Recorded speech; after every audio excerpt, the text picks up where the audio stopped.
Priprave na tekmo s Slovaško gredo k koncu. Selektor Katanec je v Nacionalnem nogometnem centru Brdo opravil 4 treninge. Enega izmed njih so si ogledali tudi nagrajenci zavarovalnice Adriatic Slovenica, ki je dolgoletni sopotnik naše izbrane vrste. Nogometaši poudarjajo, da je vzdušje v reprezentanci na primernem nivoju za eno ključnih tekem nogometne jeseni. Gledamo na naše delo, gledamo na Slovaško, gledamo na Anglijo in kogar pač ni, bez njega se bo šlo in se mora. Na treningih je običajna delovna atmosfera. Selektor Katanec je svoje varovance iz različnih klubskih okolij ponovno povezal v reprezentančno celoto. Pomemben del priprav na kvalifikacijsko tekmo drugega kroga so tudi informacije o tekmecu. Kakšne Slovake lahko pričakujemo v Stožicah?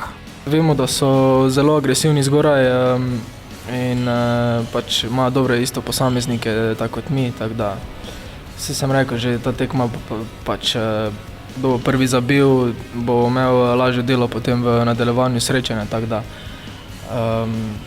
mislim, da smo zelo enakovredni. No? Dosedanje medsebojne tekme govorijo prid Slovenije. V novih kvalifikacijah pa ima naša izbrana vrsta iz prvega kroga točko iz Litve, Slovaška je bila poražena z Angleži.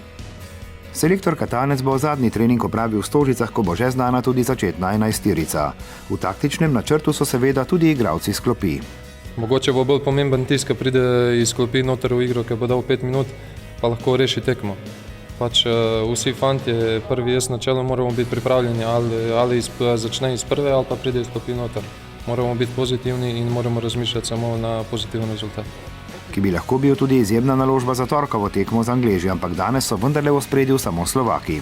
Mi gremo pač tekmo po tekmo, prvo so tukaj Slovaki, potem pa po soboti se bomo pač ukvarjali z Angleži. No.